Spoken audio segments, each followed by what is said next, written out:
ازيكم عاملين ايه؟ انا هبه ودي قناتي. النهارده مع بعض هنعمل صينيه الجلاش القمر اللي قدامكم دي. طريقتها حلوه قوي وسهله جدا، وهتبقى من الحلويات الجميله قوي تقدميها في رمضان. كل سنه وانتم طيبين. هنبدا الاول بالشربات، محتاجينه بارد، ودي من اهم الحاجات اللي تنجح الصينيه دي معانا. انا هقولك على شويه اسرار كده، هم 3 اسرار. اول حاجه ان الشربات يكون بارد. هنبدا بيه كوباية ونص مية مع كوباية ونص سكر على النار لحد ما يدوب السكر ويغلي بالشكل ده. هنضيف له عصير نص ليمونة ونسيبه 10 دقايق بالظبط، وحطي الفانيليا ونزلي الشربات. ادي اول حاجة. بعد كده هنقطع المشمش والقراصية والتين، عايزين 4 وحدات من كل حاجة او 5. قطعي المشمشاية 2 نصين كده، والقراصية كذلك طلعي النوايا وقطعيها نصين، والتين. البيض بالطين مع الفانيليا في البولة كده، اضربيهم كويس قوي، وبعدين ضيفي لهم كوباية لبن واضربيها، وبعدين كوباية كريمة خفق، ونص كوباية سكر، ومعلقة قشطة واحدة. بديل كريمة الخفق ايه؟ كوباية لبن مع معلقة قشطة. يعني لو مفيش كريمة خفق حطي كوبايتين لبن ومعلقتين قشطة، قشطة وش اللبن او اللبان او العلب دي، اي حاجة موجودة عندك. هنضرب بقى كويس قوي قوي كده ونركنه دلوقتي. الصينية اللي قدامنا دي دهنتها بالسمنة من تحت ومن الجناب، مهم قوي انك تدهني الجناب.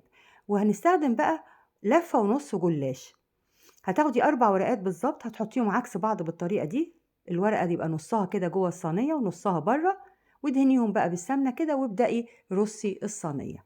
هنرص الصينية ازاي بقى؟ هناخد ورقة ورقة من الجلاش ندهنها سمنة بالفرشة كده، وبعدين نعملها زي المروحة بالشكل ده، وتلفيها بقى رول كده، هيبقى شكلها زي الوردة، وتحطيها في النص. وهنبدأ نكرر العملية دي لحد ما نملى الصينية كلها. من الحاجات بقى اللي تنجح معاكي الصينية دي، ان وانتي بتعملي الوردة بالطريقة دي ما تكتميش الورق، يعني تلزقيه في بعضه قوي، لا خليه مهوي بعيد عن بعضه شوية، هيبقى طعمه حلو قوي ولذيذ. لكن لو كتمنا الورق قوي في بعضه هيبقى الطعم مش حلو.